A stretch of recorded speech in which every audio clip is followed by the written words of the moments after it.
Welcome everybody. Thank you for joining our Centre for Forest Protection webinar today.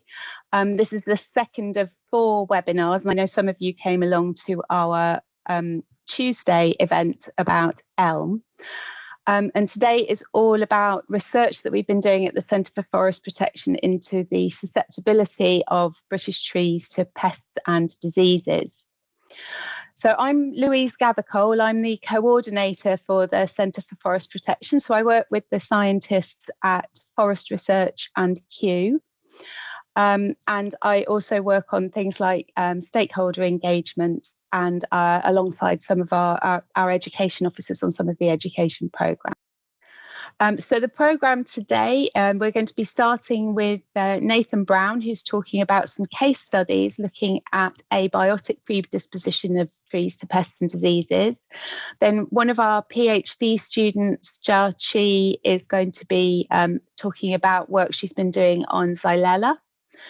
Then we'll have a break, and then we will have talks from our 3 2024 to 2025 interns. About working on methods for detecting Xylella, a genome annotation, and work on surveying plant parasitic nematodes.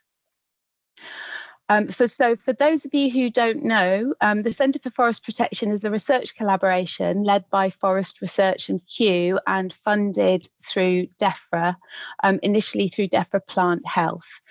And the purpose of it is really about the future of forests, woodlands and trees, and addressing threats from environmental and socio-economic drivers. And it's using innovative science and interdisciplinary collaborative research. We also have an education programme, which you can find out more about on our website. So if you want to know more about individual projects, and take a look at some of our blogs and news posts, do feel free to take a look at our website. So without further ado, I'm going to move on to our first speaker, who is Nathan Brown, who works at Forest Research on and mostly is working on spatial data modelling. Over to you, Nathan. Thank you, Louise. Hopefully that's coming through clearly. Yes. Yes, so I'm going to talk to you about a project we've been working on over the last 2.5 years, and it's really a case of trying to understand how the environment interacts with disease occurrence. So we've been working with available data and trying to apply species distribution modelling techniques to see if we can reveal anything about these potential relationships and correlations with environmental variables. We're then going on to look at making predictions in terms of where disease may be occurring across the country, where prevalence may be different. This is always much easier if you have direct surveys, and part of what we've been doing in this project has been working with other types of data. So things like Tree Alert, which is hosted by Forest Research and gathers data from landowners and members of the public, and new disease outbreaks. So these are really useful things for policy and for designing surveys and for framing questions and hypotheses for future experiments. So hopefully I also have control. So firstly about the aims and scope of our project, and really it is, as I said, applying the different modelling techniques to try and predict current and potentially future distributions of pests and diseases. We applied this to 3 case studies, each of which different biological organism, but also a different data set available. So ash dieback, we only have Tree Alert data, so this is self-reported data. It occurs as and when people choose to send it in. And we wanted to see if we could work with this data, which we assume has biases within it. Rothamsted, where we have lots of Forestry Commission surveys, the districts went out and looked for signs of disease. And Phytophthora pluvialis, which has arrived recently to Great Britain, So we have the initial surveillance that's been conducted, but this is not a design survey. Really, they're going to try and find occurrences of disease where they happen, and so are really targeting in on specific areas.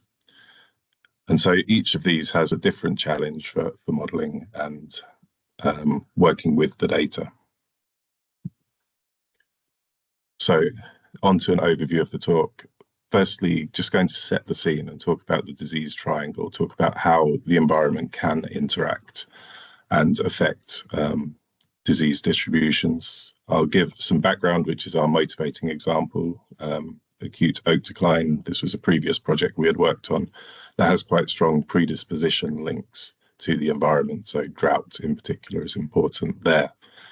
And then I'll highlight two of the case studies where we've used similar modelling techniques, looking at point process models. So this is looking at the density of reports and trying to associate those with various landscape features. So hopefully there's a theme there in what we're presenting to you.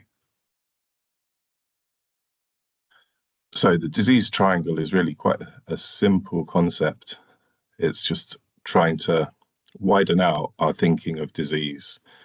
It's not just a pathogen happening on a tree, but for disease to happen, you also need a susceptible host and a conducive environment. So there are these three elements that need to come together for a disease to be expressed. And really, it's this environment area that we're focusing in on. But obviously, all these things are interlinked. So for the AOD example and predisposition, the environment can influence whether a host is susceptible. And we'll discuss these concepts with each of the case studies, because it's really taking correlations from statistical models and trying to check that they have some biological sense. So yeah, our motivating example is acute oak decline. It's something we've been working on for quite a long time, and we've published some prior work to the CFP project looking at this. So to give a background, this was something that first started being reported and named in around 2009, and it has two really clear symptoms that landowners were spotting and not reporting into tree alert because that had not been set up yet, but the precursor to tree alert, the advisory service at FR was receiving an increasing number of reports of these symptoms, and it was unclear what the cause was. So just to discuss the symptoms, these are some clear images. It's this black liquid running out from cracks between the bark plates, and these can either be individual points or quite numerous on the stem. And this is often referred to as stem bleeding. And these emergence holes of the Agrillus beetle, which, as you can see next to the pencil, can be quite small and hard to spot. So for anyone wanting to go out and look, there are some key things to distinguish AOD from other similar diseases. Firstly, with the emergence holes, they're pretty small, but they're really distinctively shaped. So one edge is perfectly flat. It can be in any orientation, but we'll always have this really sharp, clear edge like a capital D. For the stem bleeds, like I say, these can be individual or in quite large number. Very few other things you could confuse with, but there are a few other, mostly root diseases, so Armillarium phytophthora, that could also cause stem bleeding, but the patination on the stem is very different. So Armillaria, we have to think of it as a single organism growing up from the roots, and it affects a single area of the trunk in quite severe scale. So whereas AOD, we might have individual stem bleeds occurring in a random pattern. Here we have a specific area, and almost every crack between the bark plates will have some sign of black liquid. So, as I mentioned, this was first described in 2009 with a sort of unknown cause. So colleagues at Forest Research, notably Sandra Denman, led research to try and identify causal organisms These symptoms were seen as a unique set within the wider oak decline complex, but they match descriptions from across Europe dating back throughout the 20th century, but they're quite often associated with the Gryllus infestation. However, when pathologists from Forest Research went and looked, they didn't find the things they were expecting. We might find Phytophthora, but found lots of bacteria. So lots of work went on. Notably, Carrie Brady and then James McDonald have been working on these species to identify and look at causes. So it seems it's a bacterial pathobiome. So it's multiple bacterial species that interact together, and they're within that Brunneria goodwinii is probably the key species. But having the different species together increases lesion size. Having the native beetle larvae, the Gryllus bigotatus, present also results in larger lesion sizes and causes these increases in bacterial activity. So James has been working with Maureen Cambon, who's done some really nice work there, looking at how the growth of the bacteria increases in response to frass from the galleries of Gryllus bigotatus.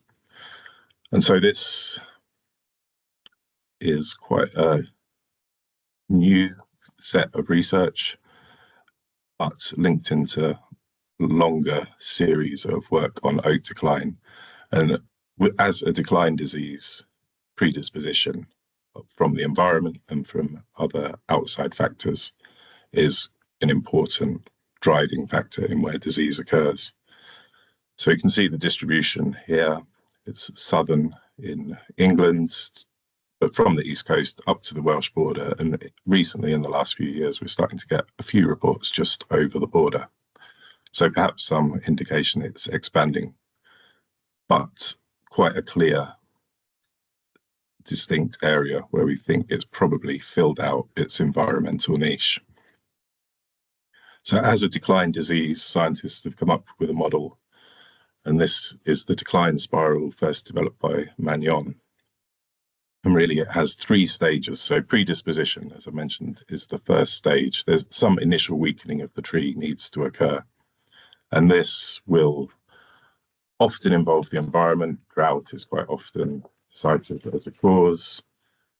Soil conditions, other local environment issues can also cause the trees to be growing in suboptimal conditions. Then a second stage where inciting factors, these are more one-off events, so particularly severe drought year, particularly hot temperatures, as storm damage can cause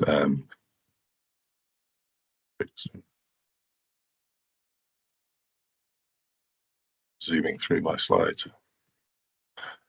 There we go.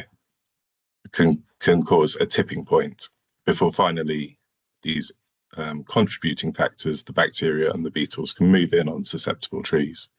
So predisposition here is thought to have a crucial role. So this was our sort of driving force between looking at the distribution and seeing if there are links to the environment. So we were aided in doing this by funding from DEFRA over 2 years to conduct surveys. So in the first year, in 2013, we looked across England and Wales quite widely in a completely random survey.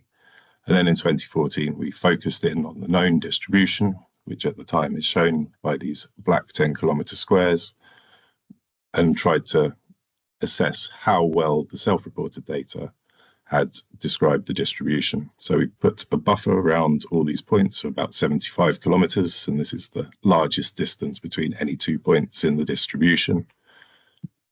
We then selected all the 10-kilometre squares that intersect with that buffer. We got oak distribution information from the National Forest Inventory, so we knew where there were likely to be more oak woodlands, and divided it into a 50-kilometre grid, where we adjusted the number of samples to the amount of land within the buffer.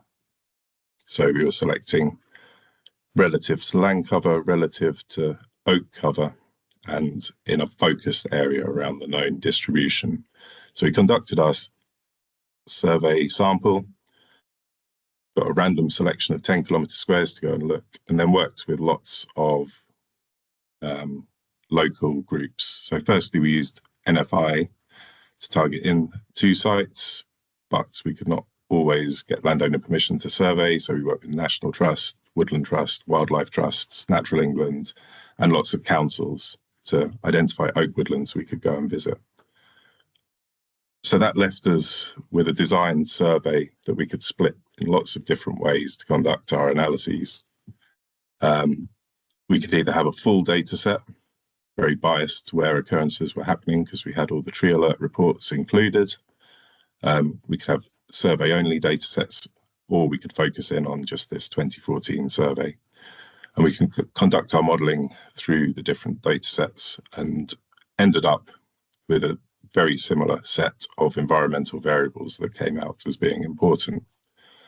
So during the project we're working on for CFP, we've expanded this to include oak condition survey sites across Scotland, as well as some extra sites where Forest Research have been working and observed no signs of disease. So we can reconduct the analysis with a wider data set and find that the same trends are holding, but get less error around these trends. So we can find that temperature is very important. So we're using a day degree model, which is quite often used with insects, and 11.5 as a cutoff threshold, as that's relative to the Agrillus beetle. So the warmer areas are, the more likely AOD is to occur.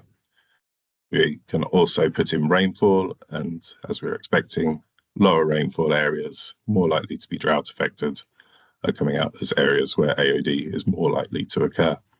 Similarly, low elevations and higher nitrogen deposition areas are also coming in as important variables. So we can use this to make a prediction across Great Britain, which is shown on the right-hand side, showing how likely we think AOD is to occur in different areas. So this is useful, but beyond that, we've used this to shape hypotheses for further experiments. So we've had some drought manipulation experiments to look at how lack of water influences AOD occurrence. And we have conducted lots of within site sampling where we're finding nitrogen is also having quite a key role in driving where AOD is and where it isn't happening within a site. So that was our motivating example. But for CFP, we wanted to extend that to new data sets. So the first one is ash dieback. And again, I'll just follow the same format and give a brief introduction to the symptoms and signs and history of ash dieback before going in to talk about the data we're working with. Notably, we don't have a designed survey to complement this analysis. So that was our big challenge. So ash dieback, Hymenacyphus fraxinea, it's a fungal pathogen that was first discovered in 2012 in Great Britain, but had been found in Europe over the decades preceding that. 2 really clear symptoms associated with ash dieback, and the first thing you'll probably notice is crown dieback. So it's a pathogen that infects the foliage and causes dieback from the tips. But this is a symptom that can be caused by many things. So for confirmation, you'd want to look more closely and see often these diamond-shaped lesions that form around the twigs. And so these would be key signs to look for. Also, you may see evidence of infection on the leaves, either small black marks, or as it progresses, the whole leaf and petiole may die back. And if you're looking at the right time of year, very carefully, because these are very small, you might see the fruiting bodies on the petioles. But yeah, these really are small to see. So in terms of a history, ash dieback was first reported as an issue in Europe in about the 1990s. And then quite a long period of research and spread throughout Europe has led to quite a bit of knowledge now about what may have happened. So this is thought to be of Asian origin and introduced possibly as early as 1978. There have been herbarium specimens where ash dieback has been found. So this is long before detection occurred. In Great Britain, as I said, first found in 2012, but it was likely present here from around 2004 and possibly longer from looking at the dendrochronology of trees that had died. Most recent estimate seems to suggest around 50% of trees may die over 30 years, but there is some level of resistance, and maybe we'll hear a little bit more about that later. But there's also indication that the environment can play a role, particularly in sporulation and infection. So we had good reason to start looking and seeing if there are associations with environmental trends. So, as I mentioned, our data is solely from Tree Alerts, which is the website Forest Research runs, where landowners, members of the public, anyone who's interested can report diseases freely and receive a diagnosis from professionals. So we're working with a data set that's reported at random, but all records have been verified. There's no survey. There probably is some bias. The first thing we can see looking at the map on the right is pretty much everywhere, lots of points across the country. But if we move that to a density plot, just very simply, we can see more are occurring in the south and west. What we don't know is if we can trust this, because there is likely reporter bias within the data. So, for example, Observatory is a program Forest Research runs. They train about 200 people to go out and look for disease. Ash dieback is something they report, but they'll only report it in if it's not already present in a 10-kilometre square. So we're already thinking we might have some levels of bias within the data. So our first step was trying to handle as much of this bias as we could. So we're looking at the total reporting through Tree Alert now and counting the number of different species that are reported in each 10-kilometre square. And we can see roughly there's a similar bias south and west. More reporting occurs. It's definitely got some links to urban areas. So West London is particularly high in the number of species that gets reported. And if you can look very closely in Kent, there's one square which is particularly dark red, and this is Bedgebury, where I think there's lots of effort gone into finding out every kind of fungus that's occurring there. So we know there's bias. What we want to find out is whether this has a link to ash dieback. So we can look at which of these squares have ash dieback reported within them, and we can see there's a really, really clear link. The more species that get reported, the more likely an ash dieback report is to occur. A second thing that we think may be important is the ash distribution, which again, if we look at the map, you can see darker green, south and west. So following a similar pattern, perhaps. So this is a map, it's an estimate, a guesstimate from a Smarties project. So this was something Rothamsted Research were involved in, looking at various factors affecting ash, including ash dieback and emerald ash borer. As part of that, we made a 1 kilometre estimate of the amount of ash. So we used broadleaf cover from Copernicus and then divided at the 20-metre scale the country into 5 land use classes, either Forestry Commission, woodlands, which are larger than 5 hectares, small woods, urban, and then just a blanket open countryside. And for each of these, we had different estimates that varied depending on region or country for the amount of ash within broadleaf woodland. So we could use things like the Forestry Commission subcompartment database, iTree surveys, countryside survey, and the National Forest Inventory. And so it's a guess. At the very local scale, it's going to be wrong, but hopefully at the broad scale, this will reflect the amount of ash that's likely to occur. So these are covariates we can include in our modelling, along with various environmental factors. So we're using maximum summer temperature, annual rainfall, and this geomorphons approach to dividing terrain. So this is taking elevation data and looking to assign valleys, slopes, peaks, and flatter areas. So it divides into about 10 categories, but we've grouped those together.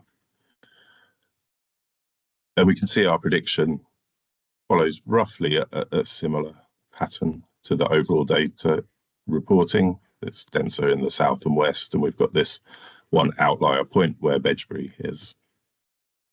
But the thing we can do next is remove those things we think are reporter bias from the model and just predict the environmental effect. And here, unsurprisingly, we are finding ash dieback in most areas of the country, but there still is a bias south and west.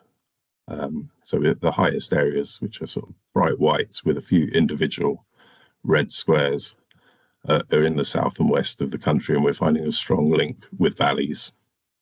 So these are areas where moisture might be higher or remain higher throughout the day and aid infection. We should also bear in mind these are probably areas it might be easier to report from, so there might be some bias remaining. But I think that although there's potential for bias, it makes biological sense that moister environments might result in higher infection from ash dieback. We can then look at how this model might predict ash dieback occurrence in different climate scenarios. So we've got quite a lot of things shown here. Really, there's two scenarios.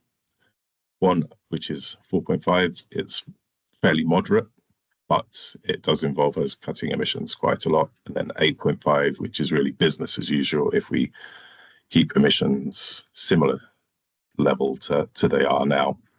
So CEH has produced lots of maps and predictions for these, so we can get various environmental variables that we expect might happen at different time slices. So on the left, we have 2000 to 2020, then we have around 2050, and then from 2060 to 2080. So occurring now, slightly into the future, and in about 50 years' time.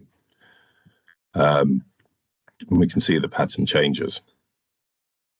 So if we're in the west, if we're in the north, the warming and wetter climates may increase the amount of ash dieback that occurs. If we're in the south and east, particularly in these high emissions scenarios, perhaps it may be less conducive to ash dieback occurrence. At this point, it's really worth pointing out the caveats to this. This is useful for informing future surveys, future research, trying to make a best guess for future policy. We're working with point process models. These are not looking at time as a specific factor. So it's really taking our estimates of the current environment and trying to look forward. And so, yeah, there's room for error here, particularly as temperatures in the south and east are not included within our sample data. So we're getting warmer than we would expect.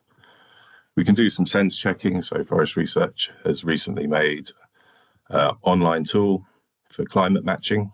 So it's aimed at guiding which species and provenances we might want to plant. But we can see the area of East Anglia we're talking about, where the little tree occurs. Its climate in 2060 to 2080 is likely to be similar to northern or southwestern France. And we know southwestern France, we're not getting very much ash dieback reported. So it's a believable prediction, but we need to keep our wits about as we're considering this is true. So I'll now move on to the second case study I want to talk about, Phytophthora pluvialis. Again, this is mostly a foliar disease, but it will cause lesions on twigs and stems, as you can see in the images. This is something first reported in 2013 in Oregon, affecting tan oak and Douglas fir is sort of considered probably in its native range there. Also affecting Pinus radiata and Douglas fir in New Zealand, this red needle cast. So quite a problem there. First discovered in Great Britain in 2021, but quickly found in Cumbria, Devon, Gloucestershire, Herefordshire, quite widely along the west coast of Great Britain. Affecting both Western hemlock and Douglas fir, a key thing to look out for if we're wanting to spot this is needle browning in the lower crown. So again, some evidence that climate impacts this. It's something that varies in its severity between years in New Zealand. Infection linked to moister, more warm rather than hot times in the autumn and spring.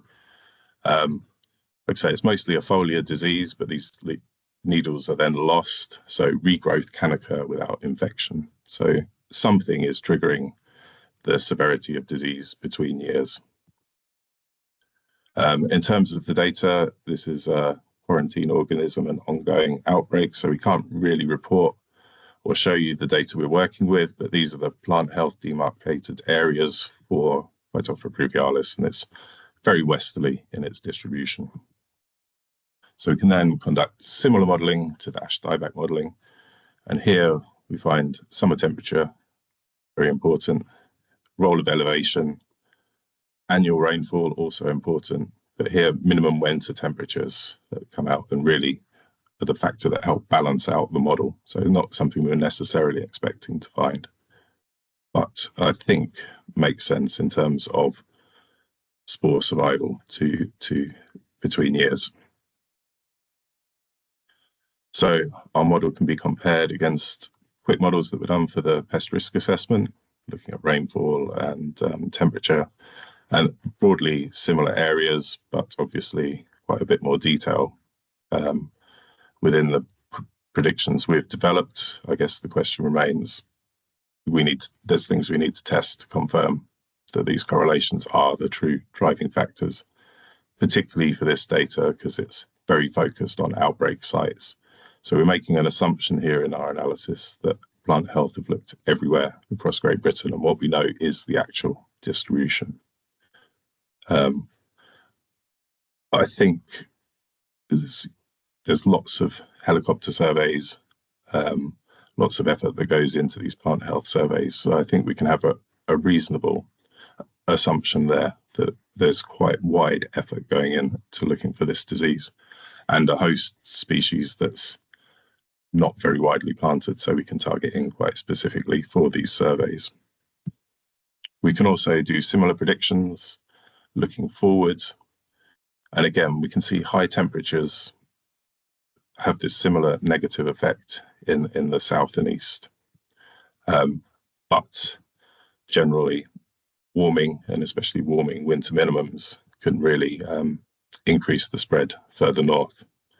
So this is sort of in contradiction to the acute oak decline case study that we started with, where drought was a driving factor. And there, the south and east was the area where we would expect to see most problems. So different diseases influenced by the environment in different ways, and this is perhaps useful to inform future research and policy.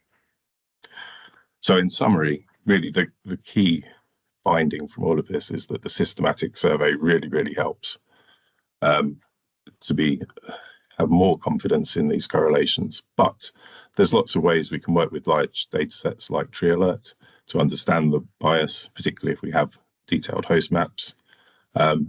And where there's lots of plant health surveillance, we can make assumptions, and potentially the models you'll make very quickly after something arrives are not going to be the most accurate, but they could be very useful for guiding further surveillance. Yeah, really to have more confidence in the long-term predictions, observations from a wider area, so Europe-wide, global, would really help. And yes, I think that's all of the points I wanted to summarize. Yeah, just this new arrivals really does come with lots of uncertainty. But yeah, if you're wanting to know other places in the country, it might be useful to look. It can be really useful for surveillance design. that was my final slide. I don't know if there's still time for questions. Thank you, Nathan. That's really fascinating. Yes, we've got time for a couple of questions, and there are a few in the chat. What would be great if we don't get through them all, is if you could perhaps answer some of them in the chat as well, because they're coming in. Yeah, I'm just seeing one that's popped up, which was something that I had meant to mention, that our ash dieback predictions may suggest that the area is not so conducive for ash dieback, but that doesn't mean that it's going to be good for ash growth. So hot and dry will have other impacts on the host beyond the disease occurrence. Yeah. So we have a question from Rachel Riley, which says that with the increased occurrence of ash dieback in valleys, is that valley bottoms or slopes? And if it's slopes, does it vary with aspect? Aspect didn't come out in our analysis as important, but potentially it would if there's going to be a degree of error within the data we're working with. So the geomorphons breaks the environment or the elevations into 10 different categories, and we grouped the ones that were valley bottoms. They were the most likely, but we also had 3 other categories within the model that were fitted. So slopes and tops and flat areas, and it was really the flat areas were least likely, biggest difference there. Valley bottoms, highest occurrence, and slopes were somewhere in between. Thanks. A related question is predicting less ash dieback in a warmer southeast England based on the climate of the middle of France. But what is the abundance of ash in southern France? Yes. Oh, sorry, this is the one you answered, isn't it? So yeah, that was something I meant to cover. Yeah. Thomas Sims says, do you have similar models for Dothystroma? Yes, we have similar models for Dothystroma. There, we were slightly unsure if we were modeling coarse-compine distribution or Dothystroma distribution, because it's occurring most places where coarse-compine is. And we have some Scots pine models. Again, we're just starting to refine. Great, thank you. There are a couple of questions about provenance trials and breeding programs. I'm not sure if you'd be able to answer those, Nathan, but there may be others on the chat who would be happy to answer some of those. Thank you very much, Nathan. I'm going to move on to our next speaker now, and that is Jiaqi Wei, who is a PhD student who's been working with us at Forest Research and at the University of Birmingham at BIFOR. I'll hand over to you, Jiaqi, if you can take control of the slides. And just a reminder to everyone, if you've been going back and forth through the slides, you'll need to click on link to presenter in order to see the latest slide. Okay, thank you, Louise. I hope everyone can hear me fine. And hello, everyone. Thank you for giving me this opportunity to talk at the CFP seminar series. My name is Jiaqi Wei, and I'm going to be talking about my PhD research, which is assessing the potential impact of bacterial pathogen Xylella fastidiosa on British trees and how this is all contributing to the forest research setting. So first of all, I would like to thank the CFP for funding this project, and I would like to thank Professor Robert Jackson, Dr. Lisa Ward, Dr. Deanna Ventura, and for supervising me, and the rest of the Jackson Lab and the Forest Research team for their support, and also Katie, who is going to give a talk today for helping me in the lab. I would also like to thank my collaborators, Dr. Blanca Landa and her lab, and Dr. Joanna Vincente and her team for providing me with training and strains for this research. So I'm going to start with a little bit of background about Xylella fastidiosa. So Xylella is native to the Central American region, and it is believed to be a commensal bacterial in this geographical range. Xylella is considered Xylella colonizes the xylem vessel of the plant and causes water blockage, leading to symptoms similar to water stress, and it is a causal pathogen for many diseases such as almond leaf scorch. Xylella is transmitted by xylem-feeding insects such as spittlebugs and sharpshooters, and that Xylella can live in the insect's foregut as the insect feeds. It is able to acquire and transmit the bacterium. Because of this xylem feeding nature, it is non-host specific and currently is reported to be over 300 hosts that can host Xylella. So how the pathogen has spread in Europe. The first the pathogen was identified in Italy in 2013 and was which mainly affected the olive trees in the Apulia region, where the subspecies Pauca was identified to be the strain responsible for the outbreak of olive quick decline syndrome, later found in France 2015, Spain in 2016, and Portugal in 2019, affecting trees such as almond, citrus, and ornamental plants such as lavender and myrtle. So this image on the right here, it's showing a typical symptom of almond leaf scorch in Mallorca, Spain. As you can see, there's regions of necrosis with what we call waves of necrotic tissue. And then here you see healthy tissue that is still in green. And between those two regions, you see this yellowing in between. So this is a typical Xylella symptom. However, we'll find out that it's very hard to get this symptom. So why is Xylella a threat to the UK? So Xylella is a quarantine pathogen considered by the European Union, and it's currently not in the UK. It can be imported through plant material, so the plant trade, and just people traveling in between countries. And it also has a very long incubation period before any symptoms are seen, so it can essentially sneak through the border. And like I said, Xylella has a very wide host range of over 300 species and counting. And Xylella research currently in Europe especially is mostly focused on crop species such as, almond, peach, grapevine, etc. And then another contributing factor of why Xylella is a threat to the UK is that we see this figure on the top left-hand side, which is an EFSA climatic suitability model for Xylella establishment. And currently the UK is not in this geographical range. However, this figure at the bottom, which is showing the latest report from the IPCC, showing the surface temperature projections of different climate change scenarios. And in every climate change scenario for the Northern Hemisphere, it is very likely to be warmed, as we can see. So this actual Mediterranean band that is suitable for Xylella is likely to move northwards with climate change, and therefore the UK potentially has a suitable climate for a Xylella establishment.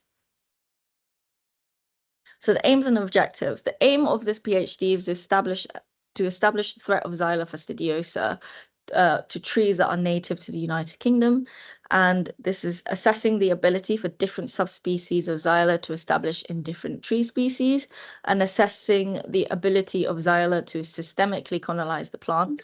And how I'm going to achieve this is using qPCR methods to determine whether Xylella has established within the plant, and using destructive sampling methods to determine the systemic movement. And I'm trying to get a better understanding of both whether the infection can spread and how it is sustained. So for the pathogenicity experiment, I decided to use 4 different strains of Xylella from various subspecies, and using 3 different trees, the common hazel, English oak, and wild cherry. And these are all trees that are common in the forestry setting in the UK.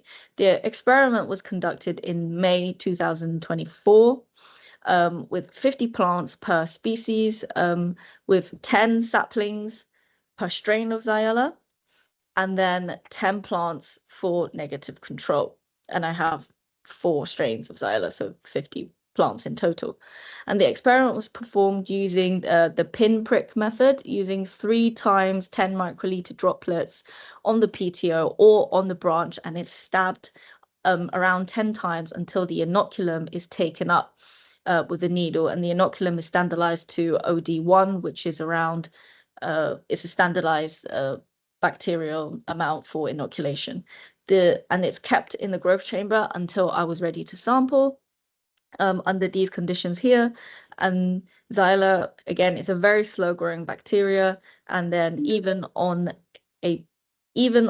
the Petri dish, you can see that it takes around 18 days to have essentially a little bit of growth. It's not like E. coli.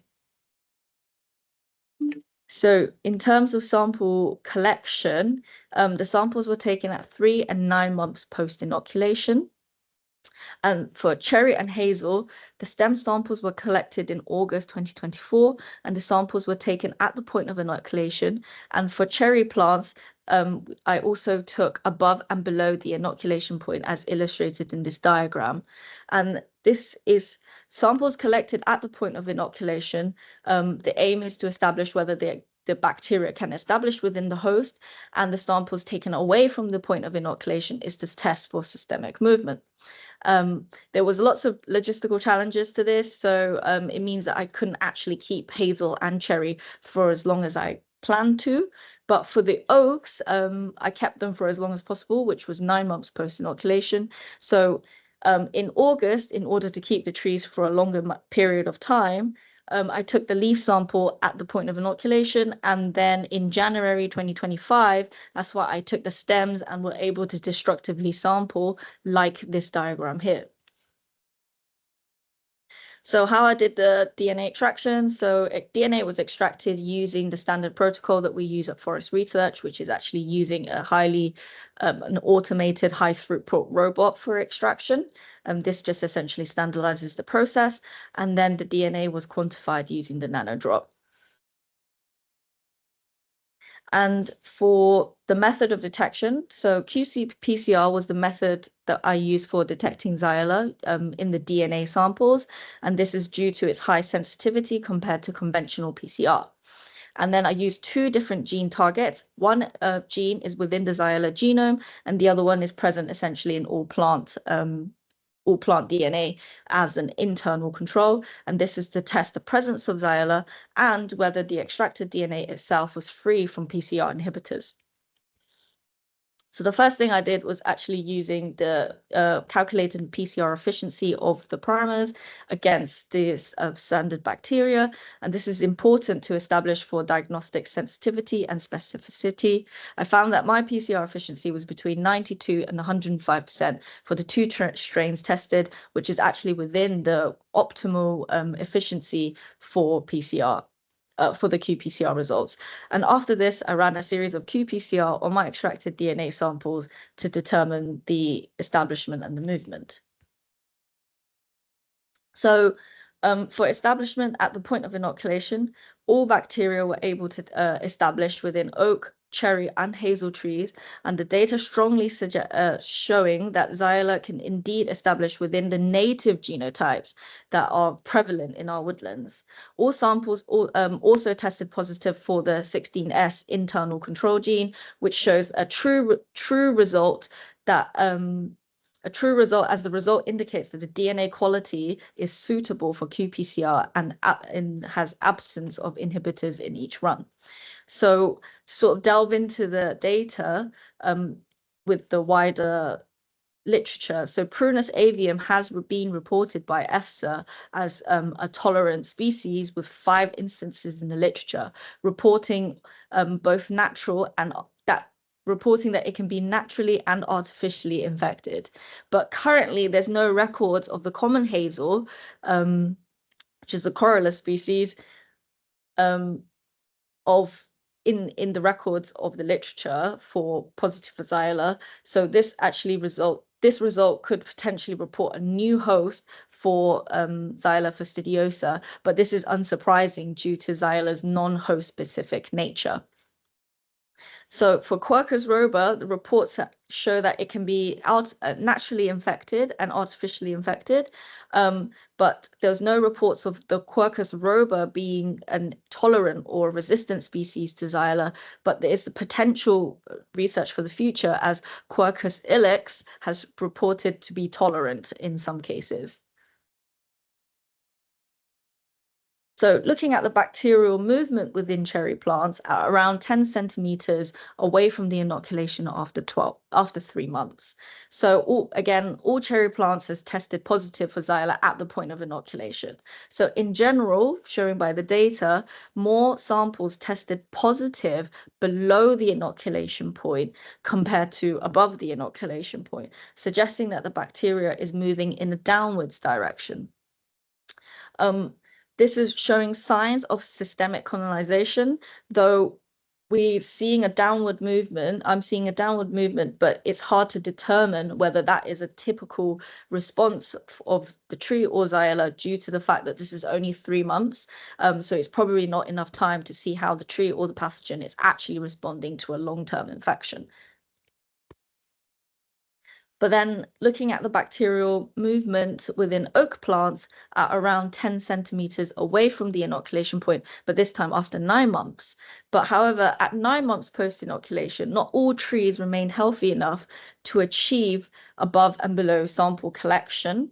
And over a long period, over a longer period of inoculation, qPCR results suggest a systemic movement of Xylella within the plant. It is important to note that at the point of inoculation for above the inoculation, at around 3 of the strains tested, there was only 4 samples to be collected. So take it with a pinch of salt when it says 100%. However, Temecula 1 strain seems to be spreading in the plant more efficiently compared to all the other strains. And the below samples tested positive, although some of the samples that I couldn't take from above had died. So that's quite an interesting result. So this slide is to show that actually visual conditions of the tree doesn't actually give a good indicator for Xylella infection. So control plants equally suffered from rapid decline over July and August in 2024. This set of photos shows Oak 2, and Oak 2 has never tested positive for Xylella the entire experiment, but yet it has completely defoliated. Whilst on the other hand, Oak 49 and Oak 43 are samples here. They appear to be much healthier than Oak 2, but they have very consistently tested positive for Xylella across all the time points and at inoculation point above and below. So it's really not a good indicator. And although by January 2025, some of the plants have started to grow some new leaves again, so perhaps the defoliation or what appears to be decline could be a natural senescence response in the tree, just because it's been in the chamber for a really long time. But overall, I really want to highlight the importance of qPCR diagnostics, where you actually can't really see the symptoms, and the decline of a certain tree can be from multiple factors, and it's really difficult to see what I actually showed you in the first 2 slides, where that typical necrotic waves of around the leaves is not always present. So other impacts of this work. So throughout this whole process, I've actually been writing and amending and enhancing the standard operating procedures for forest research. And the data from this can potentially impact policy, risk assessment, and decision making. And also essentially the work here can be used to improve forest research's resilience and response to an outbreak scenario, and also finally providing forest research advisory and diagnostics team with training.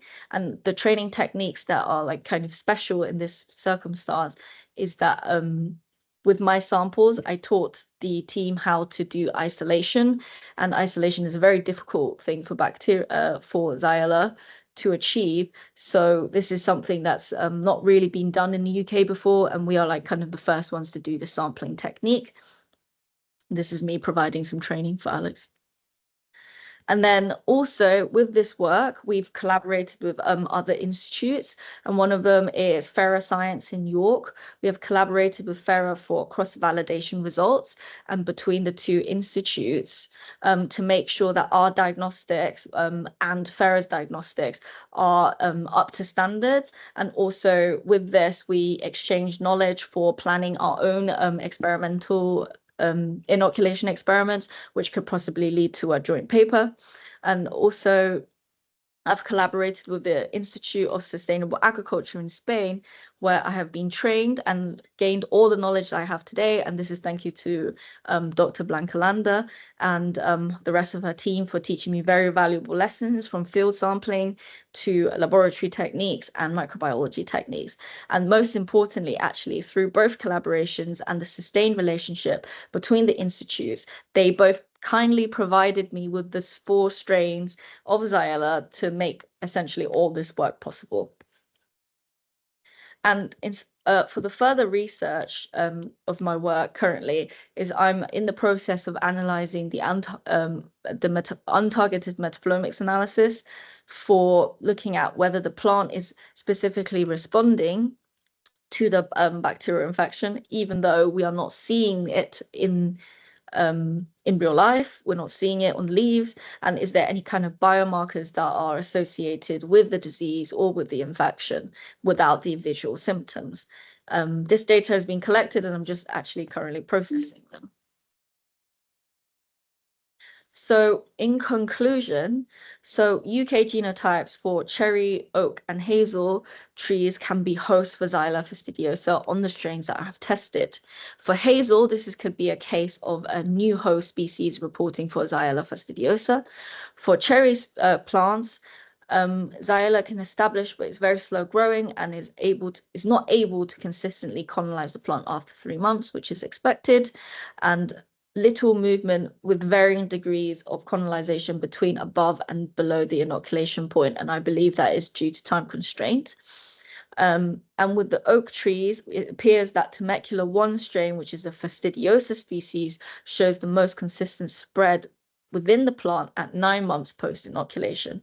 And the photos from the previous slide really highlights that the visual symptoms of the plant is very difficult to determine the Xylella infection. So actually, overall, there's very strong evidence to confirm that the 3 subspecies and the 4 strains tested has a long incubation period for the trees, for the host that I've tested it on. And the experiment didn't actually run long enough for certain trees to understand the full response. And I didn't manage to get the plants to have what we call typical Xylella symptoms. However, we were definitely signs of decline that could be explained by other factors, but also highlighting the importance of molecular diagnostics. And although this experiment doesn't tell us about specifically the pathogenicity, but it really shows us that the UK genotypes are susceptible to being hosts for this pathogen. So with that, thank you for listening. Thank you, Jiaqi. Really interesting, especially for someone like me who is not a microbiologist lab scientist, to see the level of work that actually goes on to carry out some of these experiments, and also what's really tricky about it. I've got a question, and I can see there's a related question in the chat. So one of the things I wanted to ask about was, bearing in mind the long incubation period, or the long period until there are symptoms showing, is there a possibility of using the qPCR method for biosecurity controls with things like borders? Can you see this sort of thing being used longer term? So because of the fact that it's obviously a quarantine pathogen, when we have a quarantine material, how it works is when at Forest Research, it gets sent in a quarantine manner, and then it has to be dealt with. So actually that process is quite long and obviously tedious, and qPCR isn't very fast. So actually, in terms of like response, you'd probably have to get an entire team dedicated to just doing surveillance if that is the case, especially for border control, because obviously we do see ornamental trees, ornamental olive trees obviously getting imported through the border, etc. So I do think it is possible, because I've seen it in Spain. I went there, I did an entire week of sampling, and it is definitely possible, but you would need an entire dedicated team into doing this, because it's actually quite time consuming, and it's also need to be done essentially to perfection, because you don't want to cause a fake outbreak, essentially. Yes, yeah. Thank you. And so related to that, Elizabeth Orton has said, as you have, that imports on these high-risk plant species for Xylella occur all the time. And she was saying, how much you may not know this, but how much sampling occurs on those species, like the olive trees that are being brought into the country? I don't know, but I don't know exactly what the current surveillancing of stuff coming through the border is. And I think once it gets through, I don't actually believe it's been there like sampled afterwards. So yeah, that's where the big threat is. And I've spoken to Nicholas Spence, which is the chief of plant health. And yeah, she says that that is kind of like the biggest threat, where things are getting through, but it's not necessarily also tested afterwards. And the fact that Xylella has a very long incubation period, the plant doesn't look sick when it harbors the bacterium. Thanks, Jiaqi. And so it sounds as if actually it's something that anybody who's working in forestry or horticulture needs to be really vigilant to perhaps start looking for symptoms, even if it does take a long time, so that we can catch it early if it does arrive. Would you have any advice for people in specifically what you might look out for? So specifically, in terms of symptoms, the one that I showed on this slide, this is essentially the most typical symptom, but this is obviously on an almond. On cherries is quite similar as well. So I think the most typical symptoms, if you want to look out for it, would be water stress. Because when I was in Spain, I saw that they had an experiment where it's an irrigated plot infected with Xylella and a non-irrigated plot.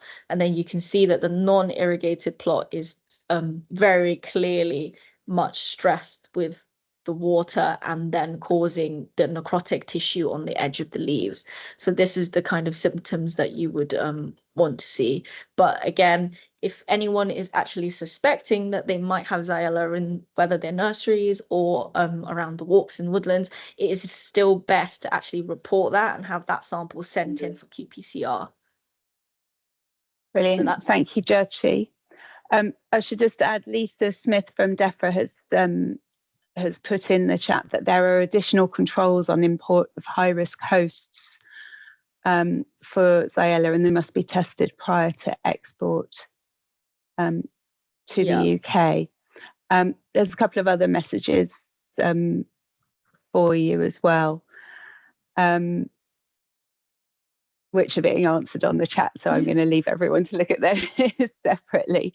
But yes, just to add that Jiaqi's work was carried out in the very strict licensed Holt lab, quarantine Holt lab at which is a state-of-the-art facility that we now have at Forest Research at Alice Holt's. Right, thank you very much, Jiaqi, for that. I just wanted to give a very brief introduction to the next three talks. So over the last 3 years, which has been phase 1 of the Centre for Forest Protection, we have been able to secure some funding from the DEFRA Plant Health team to have interns embedded in the Centre for Forest Protection projects at Kew and at Forest Research. We had 3-month internships in the first year, and then we've had 6-month internships in the last 2 years, and we're aiming to continue with those as phase 2 starts in April. Our interns have really contributed to the research for the projects, as well as learning a huge amount themselves and being enthused about research into forestry science. So the next 3 talks are from 3 of this year's interns, and I will allow them to introduce themselves. If you have questions for them as you go along, do feel free to put them in the chat, but then we'll have a Q&A session for all 3 of them after the end of all of the presentations. So I'm now going to hand over to Katy Cheung, the first of our intern speakers. Katy. Thank you, Louise. Hi, everyone. I'm Katy, and I'll be talking about comparing methods in detecting Xylella fastidiosa. So before I start this presentation, I would like to take this opportunity to thank Dr. Lisa Ward and Dr. Suzanne Frey for managing me, and Jiaqi for supervising. I'd also like to thank Center for Forest Protection for the funding and the opportunity, and Forest Research for supporting me throughout the internship. So the overall aim of the experiment is to compare 2 protocols, one of which is being used by Forest Research now for detecting Xylella fastidiosa, and this involves DNA extraction and qPCR. We'll be comparing by evaluating the quality of the extracted DNA and qPCR results. And as Jiaqi mentioned about the importance of molecular diagnostics, we ultimately hope to improve the protocol that Forest Research is using. So let me talk about the general workflow or the current protocol that is being used to test samples for Xylella.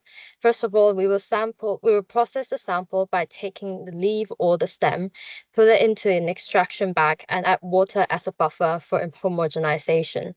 We then extract DNA and run qPCR. In the qPCR step, there are 2 sequences being targeted. The first one is the XF gene, which is a conserved gene in Xylella. And the second one is the 18S rRNA gene, which is a universal gene present in the rRNA of eukaryotes. And so this 18S gene is actually important in proving that there is sample DNA being sent into the qPCR, and that any negative Xylella results are due to the absence of Xylella, but not simply because of the absence of the DNA. And so that's why we call that an internal control. And so if the sample has got the 2 target sequences, they will be amplified respectively, and the qPCR will give us a CQ value or CT value. The lower the CQ value, the earlier the sample is tested positive and the better the result. And also, I'd like to point out that we regard everything that has over 35 CQ value as negative. So to improve the protocol, we're thinking, how can we detect Xylella more effectively? Can we improve DNA concentration, or can we improve the purity of the DNA? Can the bacteria be detected more efficiently and in lower concentrations? Here in the homogenization step, we're using water as the buffer. Is there any substitutes that can better facilitate the subsequent processes that I talked about? So let me introduce you to, compared to water, a buffer, a lysis buffer, used in some DNA extraction kits. It is efficient in removing contaminants or inhibitors that might affect qPCR. And so we hypothesized that samples extracted with CTAB have better DNA purity and subsequent qPCR results. So here's what we did to test this. We took leaves from an oak tree, divided them into water versus CTAB treatment groups, and inoculated them with Xylella of different concentrations. In other words, we had 6 treatments. The first one is the control, which we didn't inoculate any bacteria. The second one is we call OD1, as Jiaqi mentioned, and this will be the highest concentration that we inoculated. And then from OD1, we did a serial dilution, which means that we diluted the inoculum concentration to 10 to the power -1, -3, -5, or -7. So after 48 hours of incubation, we took the bottom half of the leaf with the petiole and the midrib and used water or CTAP for the homogenization. Then we extracted DNA and ran qPCR. So here are the results. In terms of DNA extraction, we looked at 3 indicators, which is first one is the DNA concentration, which is the yield. The second one is the A260 to A280 ratio, which is an indicator of the DNA purity from protein contamination. And the third one is the A260 to A230 ratio, which shows the DNA purity from salt contamination. And these were all measured by the nanodrop. So as you can see from the results, samples extracted from water with water has a significantly higher yield than those extracted with CTAP. Meanwhile, CTAP gives a higher DNA purity in terms of protein contamination. And we did not observe any significant differences in the salt contamination. And in terms of qPCR, this XF gene, we could see that negative controls did not have any positive results, which means that any positive results are due to the bacterial inoculation, which is a good thing. We're looking for that. And the second thing is samples extracted with water has more positive results in the third dilution. And lastly, the percentage of positives drops from the 5th dilution onwards for both. As for the CQ values for the same gene, only at OD1, which is the highest concentration, we observed significant differences.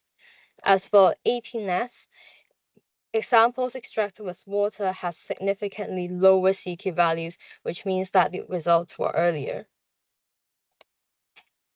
So all in all, we could see that the samples extracted with water have higher DNA concentration and earlier qPCR results in both the target sequences.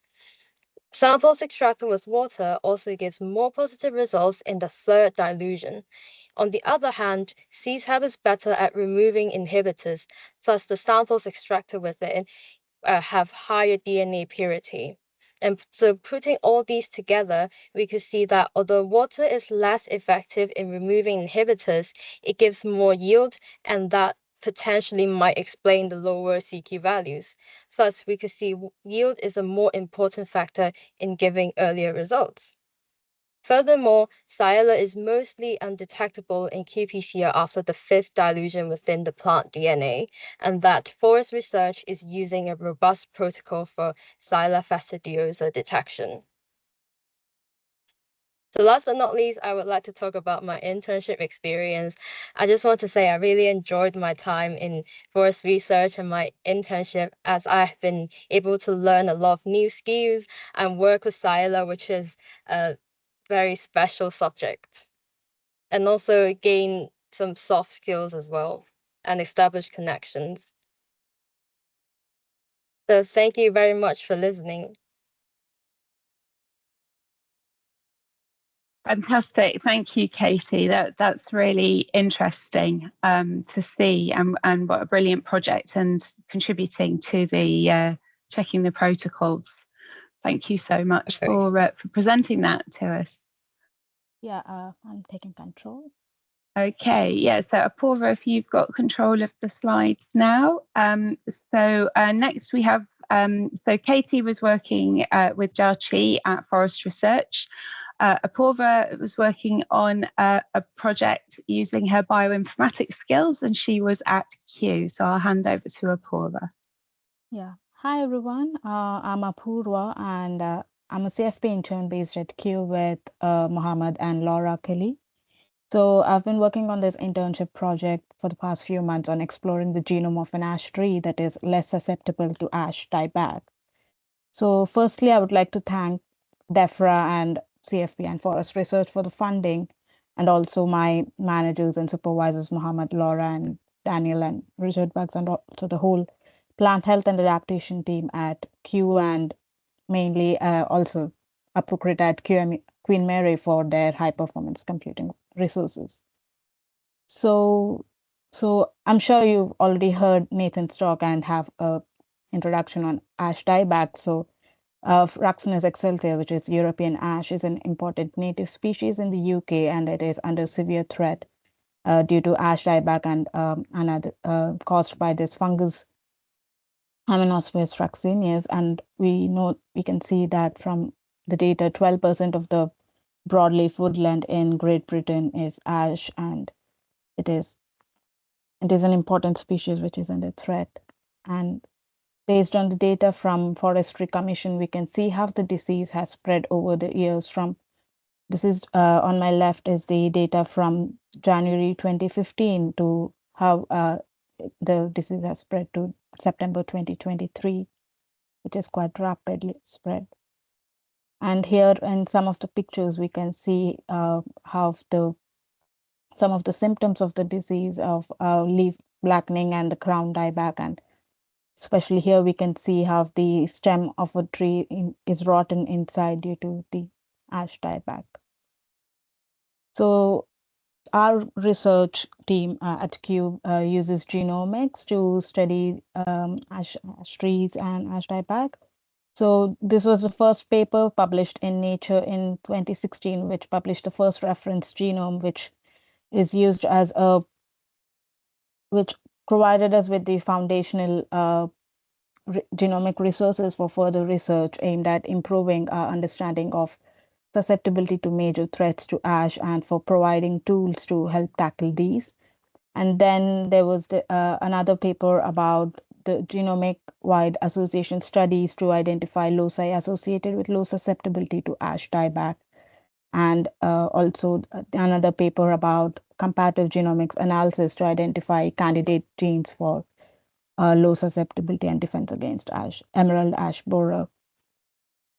So as we can see, based on our research, we come to one conclusion that a good reference genome is crucial for the subsequent studies to take place, like genome association studies or genome environmental association studies, or to come up with a linkage map or functional annotation. So a reference genome is used as a genome which is assembled and used as a baseline standard for comparing and studying further sequences. So the first reference genome that was published in the 2017 paper was based on a susceptible individual. So for complementary studies in our group, there was another individual which was sequenced based on PacBio Hi-Fi platform, which we are, for simplicity's sake, we are calling PG5, and it was found to be having low susceptibility to ash dieback. So my project mainly aims at annotating this genome, and based on the data that we have sequenced, the long-read RNA-seq data that we've sequenced from different tissues of this individual tree, and also augment this data with some of the other short-read RNA-seq data from the original ash reference genome we had to improve the genome annotation at the end. So genome annotation mainly starts off after you sequence the genome, you assemble the genome, whereas when you sequence, the data is given off in thousands of fragments of the sequences. So we need to assemble them into one huge sequence. And so this assembly was done by another postdoc in our team previously, and now I'm trying to annotate this, and annotation mainly deals with what genes are present, where they are, and what is their role. So this is the pipeline that I've come up for the annotation, and it mainly consists of going through quality checks initially, and then filtering out if there are any adapters or contaminants present, and then mapping it to the reference genome, and also masking it and doing gene prediction and functional annotation, and finally doing quality assessment. So there are different software tools that I have used along for each of these steps, and there are different steps for along this process, and these are some of the softwares I've used for any who may be interested. So because we've collected 3 different tissue samples for our long-read data based on Oxford Nanopore technology, and there were duplicates for each of the tissues. These were the number of sequence distributions across the different tissues, and the number of sequences were varying. And then this is for the short-read data, which was based on Illumina platform. for different tissues of cambium flower root and leaf. And then after getting these statistics, I've done mapping, so using Minimap2 and HISAT, and we had very good mapping percentage of more than 94% across all the tissues for long read and 85% for short read. And then a Breaker 3 tool was used for gene prediction.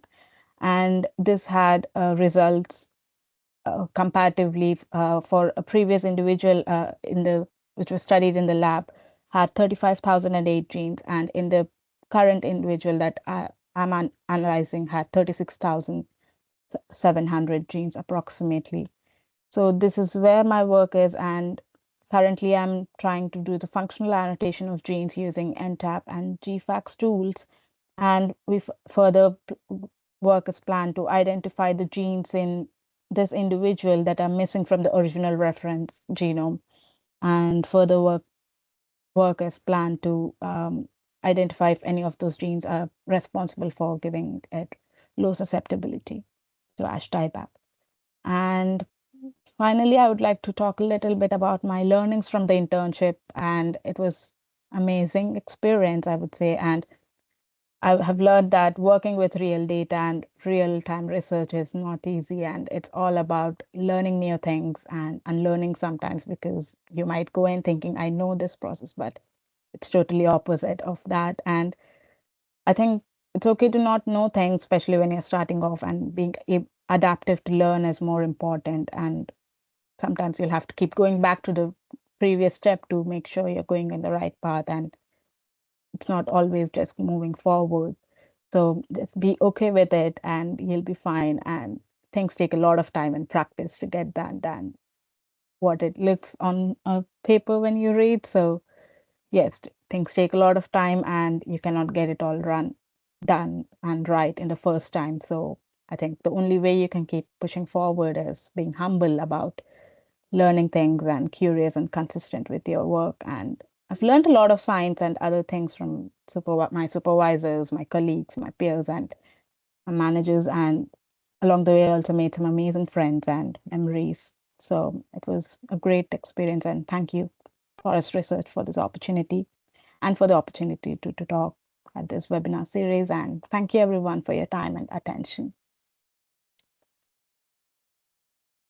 Thank you, Apoorva. That was a great talk, and it's really difficult to get a really technical project across to a more general audience. So well done. I should add that Apoorva presented her work recently to a much more specialist group of genomics researcher, where she did a very different type of presentation. So it's really interesting to see the two separately.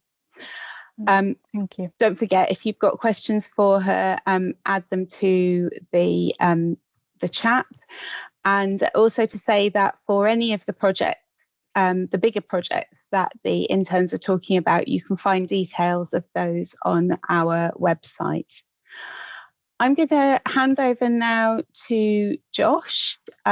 So Josh has also been working at Forest Research with one of our other PhD students, who will be presenting her work later in the year. So if you're on our mailing list, we'll make sure we send you out information about that presentation as well. Over to you, Josh. Cool. Thanks, Louise. And so I'm Josh, as Louise said, and I'm a CFP intern. And my internship has been to conduct a survey of plant parasitic nematodes. So specifically, we're looking at pine-associated nematodes. And the reason for that is I'll reveal shortly.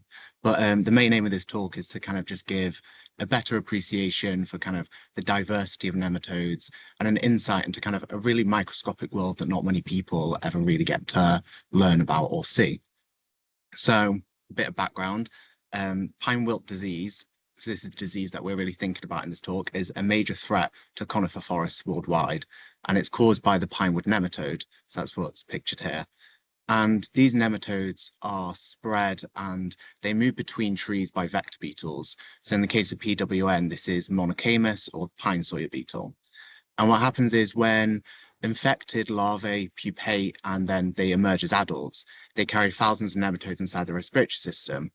And then the adult beetle flies to a healthy pine tree and it will feed on young twigs and bark. And then what will happen is the nematodes will then leave their body through and enter these like feeding wounds on the tree and invade the vascular system. They then multiply rapidly and it causes the tree to then wilt and die. So when the beetle larvae pupate and emerge, they might then feed on these healthy trees, what they can also do is they'll oviposit on dead and dying trees. And then what will then happen is these larvae, when they emerge, will then be reinfected by the nematode. And this is essentially what causes the cycle to kind of restart. So outside of its native range in North America, PWN, pinewood nematode, has adapted to new monocamus species. So the UK lacks a native monocamus, and this is what kind of reduces our risk of like spread. But some UK beetles can carry PWN at quite low densities. So it kind of leads to the question, are these numbers enough for establishment and to act as effective vectors? So I've been lucky enough to work as this on the CFP funded PhD project, and it's titled Reassessing the Threat Posed by Pinewood Nematode to UK Forestry. So this is a collaborative project between the University of Reading, Forest Research, FERA, INIAV, which is in Portugal, which is in the nematodes invasive range. And it's been assessing or investigating kind of alternative beetle vectors to PWN. So the PhD, so Taylor, who's been my supervisor, has conducted a meta-analysis of PWN host trees, cuticular compounds of UK beetles to see if there's kind of similarities or differences to known PWN vectors, and 2 nematode surveys, so one on wood samples and another of nematodes collected from beetles. So the UK is free of PWN, luckily. And to prevent introduction, the UK enforces strict regulations on wood imports from countries where PWN is present. So Portugal, Spain, China, Japan.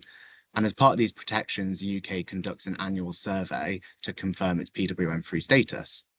So there's limited research, on nematode species present in UK forests, and understanding the plant parasitic nematodes already associated with pine trees in the UK is essential. So conducting a survey of nematodes found in wood samples will help determine if any nematodes closely related to PWN are already established in the country. And I've been quite lucky because then this is what I've gotten to do as part of my internship. So there's a huge diversity of nematodes, and there's estimated to be roughly about 28,000 species belonging to the phylum Nematoda, and they're found in every ecosystem on Earth, from oceans and deserts. And the phylum is split into 2 main classes. So you have Anoplia, and this is, so I've not included it in this diagram, and it's because we haven't found many of these within our survey, and these are mainly free-living nematodes with a simple excretory system. But examples we have found are called Monochida, and these are kind of predatory nematodes. But what we have found and is more relevant to us in tree health is Cremordia, and these are kind of free-living and parasitic nematodes. So they're characterized by kind of more complex excretory system, and they're split down into kind of several orders. So the ones that we found quite a lot of, we have Rhabditida. So this contains both free-living and parasitic nematodes. They're found in the soil or aquatic environments, and they're kind of primarily bacterial feeders. And so this includes C. elegans, which is the kind of the celebrity of the nematode world because it was the first animal to have its full genome sequenced. That's normally all people know about nematodes is C. elegans, and that's it, but not after this talk. And then you also have Plectida, and these are also bacterial feeders, and so similar to Rhabditida, but the key difference is, whereas Rhabditida will have these kind of like straight mouth parts, Plectida is really characterized by this kind of wishbone mouth part. And then you'll also have Tylencida. So these are, again, plant parasitic nematodes and can include many kind of major agricultural pests. And they're characterized by this feeding stylet, which I'll go into a little bit more in a couple of slides. And then you also have Aphelenchida. So Aphelenchida is sometimes grouped with Tylencida, and again, because of the feeding stylets, but they include plant parasitic and also fungivorous nematodes, and these include quite economically significant pests because it includes the pinewood nematode. So just to note, there are a lot more families and orders within Nematoda. These are just kind of the ones that we've found have made up the largest percentage of our results. But the order that we're most interested in here is Aphelenchida because that's what PWN belongs to. So if we take a closer look at Aphelenchida, it's divided into several genera, and it's these nematodes that we kind of aim to identify to a species level. And it's important because the pinewood nematode belongs to the order Aphelenchida that other genera such as Aphelenchoides, Lamaphylencus, Cyanura are closely related. So if beetles known to carry any of these nematodes could also act as potential vectors or alternative vectors to PWM. So therefore identifying kind of nematodes within Aphelenchida to species level could help us pinpoint additional potential vectors and kind of better assess the broader risk of PWM transmission in UK forests. But then that kind of leads to the question that'll shape just the next kind of few minutes of this talk is how is it that we can ID a nematode to species level? And for this, I'll focus mainly on Aphelenchoides, just because they've kind of made up the largest portion of our results, which is kind of unsurprising given that they're kind of ubiquitous fungal feeders. So one of the first things we look for is the stylet. So this is a needle kind of like structure that the nematodes use to pierce plant cells and feed. So in Aphelenchoides, the stylet kind of is a key diagnostic feature, and it typically ranges from about 8 to 20 micrometers. And measuring the stylet is really crucial for species identification because really small differences can really help differentiate between species. And to measure it, we just take the length from the base to the tip. But the length can also give an insight to feeding habits. So shorter stylets are also associated with, say, fungal feeders, whereas longer stylets, such as those found in Aphelenchoides besseyi, they can kind of give an indication for an adaptation for plant parasitism. So they're quite hard to see under the microscope, so you can kind of just see it on this picture here. So in these, I've tried to use as many microscope pictures as possible because you'll see a drawing like this and you think, oh, it's really clear. And then you look down the microscope and you think, gosh, that looks nothing like the drawing. So this is more kind of accurate representation of what it looks like. And then another feature is the excretory pore and the nerve ring. So this little video just gets easiest to see kind of when it's moving. So the excretory pore is an external opening, which is responsible for waste elimination and osmoregulation. And the position of this is species specific. So we kind of measured the position based on two anatomical kind of landmarks. So you've got the median bulb, which is this kind of circular bit towards kind of the left-hand side of the nematode. And this is kind of a strong pump-like structure, which has a really well-developed valve. And this aids the suction of movement of food from the stoma, so like the mouth opening, into the pharyngeal lumen. So it plays a really key role in feeding. And then you have the nerve ring, and this is a kind of key neurological structure in nematodes, and it acts as kind of a central processing hub where nerve fibers kind of encircle the esophagus, and it's crucial for coordinating movement and sensory processing. So if you can see my cursor here, this is where the pore is on here, and then the nerve ring would kind of just loop around and it would be in the middle here. And the easiest ways to see it is almost like it's a different type of grey from the rest of the grey nematode. It's essentially the easiest way to describe it. And we basically just look at kind of the position of the excretory pore kind of in kind of relation with those two kind of landmarks. So next you have the vulval sac and the vulva and the post-vulval sac. So the vulva is this bit up here, and this is just the reproductive opening in the female nematode. And we look at basically the distance where that lies along the nematode from kind of the anterior end to the posterior end. And then you also have the post-vulval sac, which is this basically this glandular structure which extends posteriorly from the vulva, and it plays an important role in reproduction, so like sperm storage. And we basically, this kind of will loop down around here, and we can either measure the length of the vulval sac, or we can also measure it as a percentage of kind of the length of the nematode. And again, this can be very species specific. So in a besseyi or Aphelenchoides besseyi, that's known for having a very notably long PVS. And then another feature we look for is lateral lines. So these are basically ridges along the nematode's body, and they contain these lateral cords, and they contain or like nerve cords and also excretory canals. And they really vary in number, prominence, position, And so what you do is kind of looking at the number of these is normally what we look for, can again also help in species ID. I'm running short on time, so I'm just whizzing through these last couple of slides. And the final one is tail terminus and tail shape. So the shape is kind of the overall shape of the posterior end of the nematode, and it varies between species and sexes. So there's kind of different shapes that we look for. So filiform, which is long and thin and thread-like. I did want to include a picture of it here, but I didn't. So that's everyone's homework to go away and Google what a filiform nematode tail looks like. So you also have rounded, which is like this one on the left-hand side, or you can have conical, which is like these two on here.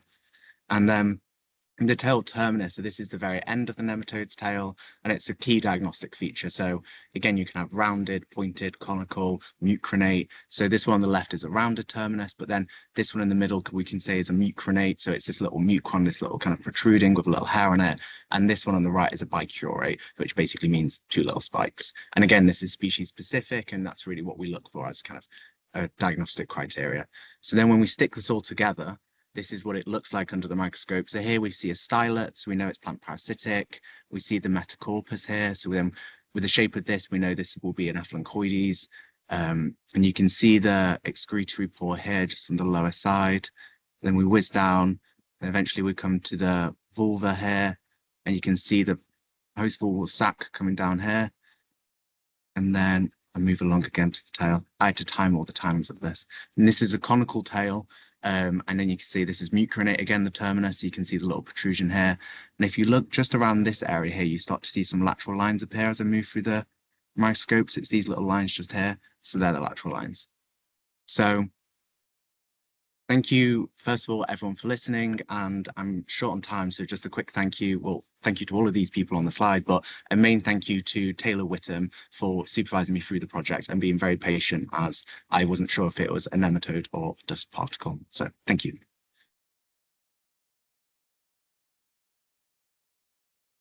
Fantastic. Thank you, Josh. That's a really interesting insight into a world that I think most of us wouldn't have a clue about. So really fascinating there.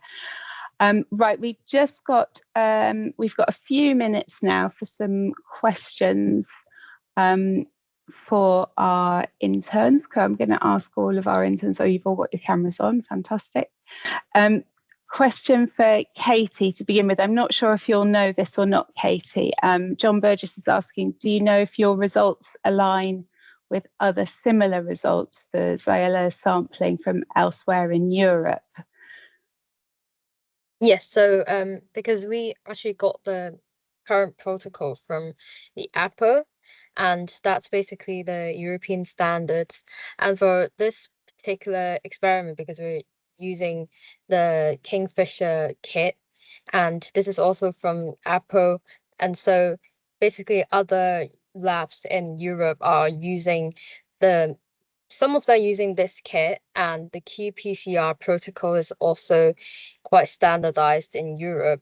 And also because we're trying to improve the protocol by comparing CTAB and water, we see that water is actually sort of better.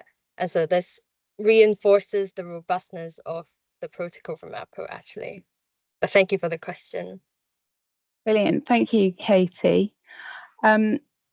Apoorva, I've got a question about, you mentioned that annotating the genome for a low susceptibility tree as opposed to the genome we already have, which was based on a higher susceptibility tree, may identify different genes. And if that's the case, how would you imagine that being used for future research? Okay, firstly, thank you for the question. And I mean, I'm sure, as I've said, it's definitely useful in further genomics researches, having a robust reference genome, which is serving as a standardized baseline for, comparing any further sequences that we might have, and any further research to be done. And so we hope we have a robust reference genome for that, which is based on a low susceptible individual. And we have some further work planned on identifying if some of the genes that we are identifying in this individual are actually giving it resistance to white ash dieback or not. So I think that research is further planned and in pipeline to go forward with. So yeah, great. I think that's further helpful in genomics research going forward. Thank you. And a question for Josh. Did you know anything about nematodes before you started the project? I did not, no. But luckily I know loads now, so that's great. No, I didn't. So I knew a lot about, or I've always had like an interest in entomology. And I think for this project, because of the relationship with using beetles as vectors, I think that's where it's quite applicable. But yeah, no, I didn't. And I think it's one thing, because it is such like a mystery world that's really understudied and no one really ever gets to learn about it, that I think that's one of the things that really appealed with this project, was the fact that it is just kind of an entire topic that I didn't know about. And it turns out there's a lot to know. So I encourage everyone to go away and learn about nematodes, because it turns out they're very cool and I love them. Brilliant. Thank you, Josh. So you're now an expert on nematode identification after 6 short months in your internship. I'd say after 6, I'm about a beginner, but yes, thank you. Okay, brilliant. Well, I don't see any other questions in the chat for our speakers. So we'll end the webinar here. And I just want to say a big thank you again to all of our speakers today. It was a really interesting set of talks. And also a big thank you for those of you who've taken the time to come and listen today to find out more about the Centre for Forest Protection Research and also our internships. Look out in the summer for the next set of internships if you know people who are likely to be interested. And we will also be releasing papers on all of the projects from phase 1, and we'll be hopefully announcing shortly projects for phase 2 for the Centre for Forest Protection. Thank you very much.